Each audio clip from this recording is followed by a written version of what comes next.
Behind the towering walls of Topkapi Palace, hidden from the eyes of the world, existed a kingdom within a kingdom, a world of velvet silence, scented chambers, and dangerous ambition.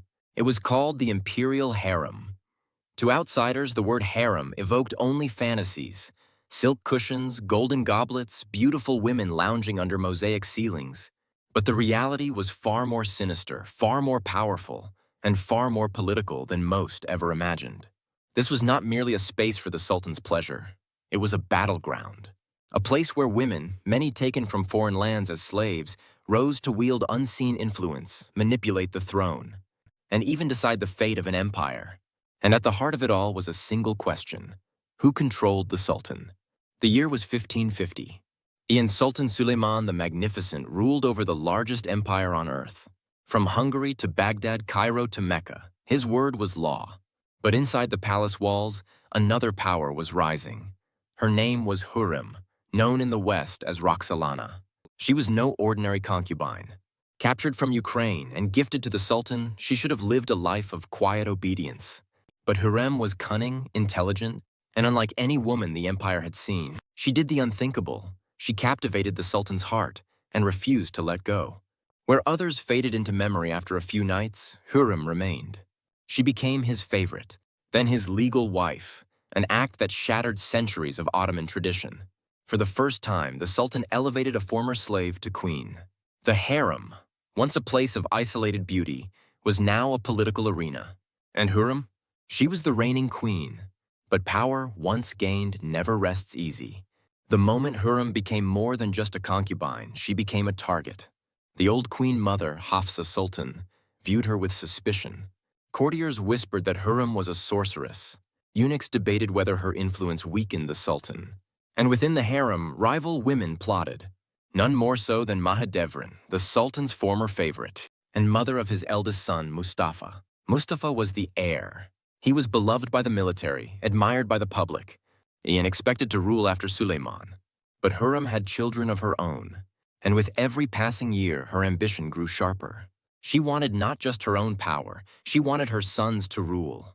And so the harem transformed again, from a nest of luxury to a nest of spies, alliances, and silent wars. In the night, messengers ran through marble corridors. Notes were passed in sewn sleeves. Bribes were offered to the chief eunuch. And in secret, Hurrem laid the groundwork to eliminate her enemies, including Mustafa. She sowed whispers that the prince was planning rebellion, that he had grown too powerful, too popular, a threat.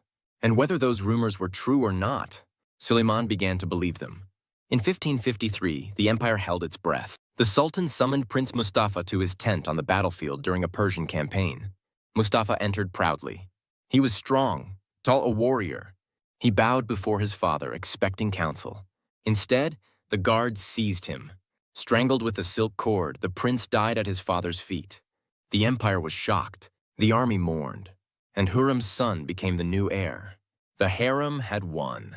But the story doesn't end with Hurrem. Because every generation of women who followed her, from Nurbanu Sultan to Kusem Sultan, would learn the same lesson. The Sultan may wear the crown. But in the shadows of the harem, true power often wore a veil. After the death of Prince Mustafa, silence gripped the empire. But within the veiled walls of the imperial harem, the echoes of that decision grew louder, not in shouts, but in quiet glances, in repositioned alliances, but in sharpened ambition. Hurrem Sultan, once a slave, had redrawn the power map of the Ottoman court. And with her, the harem, once dismissed as a house of idle beauty, became the beating heart of political control. But Hurrem was just the beginning. When she died in 1558, her legacy didn't die with her. It spread like a map, followed carefully by the women who came after. Her daughter-in-law, Nurbanu Sultan, stepped forward as the next woman behind the throne. She too was of foreign origin, Venetian, sharp-witted, and politically aware. When her husband, Selim II, died, she placed their son, Murat III, on the throne, but never let go of the reins. She negotiated directly with ambassadors, controlled state appointments, and mastered the art of palace intrigue. Like Hurrem, she used the veil as a shield and a weapon under Nurbanu. And later, her daughter-in-law, Safiye Sultan, the harem reached its golden age of influence, what modern historians call the Sultanate of Women. For the first time in world history, an empire of over 30 million people was being quietly shaped, not by sultans with swords, but by women in silence. But every rise carries the seed of its own fall. And the harem, now a center of power, became a center of danger. The Ottoman system feared internal conflict. So, to prevent rivalries, princes, even children, were often confined in isolation within the palace in a system known as cafes, or the cage. In dark, gilded rooms, they waited, sometimes for years, their minds unraveling from boredom, paranoia, and fear. Why? Because once a new sultan took the throne, every potential rival had to die. It was the law of fratricide. To preserve stability, brothers were silently strangled with a silk cord. And behind these executions were often whispers from the harem. Enter the most powerful woman in Ottoman history, Kusem Sultan. Brought from the Greek Isles, she too began as a concubine, but rose to dominate the empire for decades. She ruled as valide sultan to two sultans, her son and grandson, and acted as regent during their minorities. She attended imperial councils from behind a golden screen. She appointed grand viziers. She commanded loyalty from the janissaries. Her reach was so wide, foreign powers petitioned her directly. But power breeds enemies, and Kusem made one fatal mistake, underestimating Turhan Sultan, the young concubine of her grandson. When Kusem allegedly plotted to replace Turhan's child with a more pliable heir, the younger woman struck first. In a secret night operation, Kusem was strangled in her bedchamber with curtain cords, by order of the very system she had once controlled. Turhan Sultan then rose to become the last true queen of the harem's golden age. As regent, she ruled the empire through her son, Mehmed IV, overseeing naval reforms and the construction of monumental mosques. She understood that power was no longer about charm or seduction. It was about infrastructure, warfare, and perception. But even her reign signaled the end.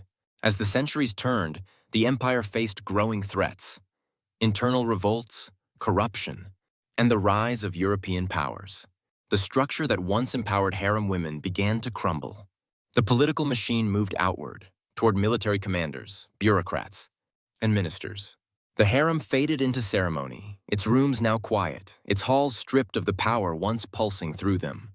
And then, in 1924, the final curtain fell. The Ottoman Caliphate was abolished. Topkapi was emptied. And with it, the imperial harem ceased to exist. What remained were only traces, faint perfumes in the stone walls, letters hidden in museum archives, and stories half-whispered through time. But history cannot erase what those women achieved. They ruled an empire from behind a screen. They changed the course of succession, diplomacy, and war, all from rooms where men were never allowed to enter. They were slaves who became sovereigns, silent but never powerless. And the secrets they kept? They're still there, behind the veil, waiting to be heard.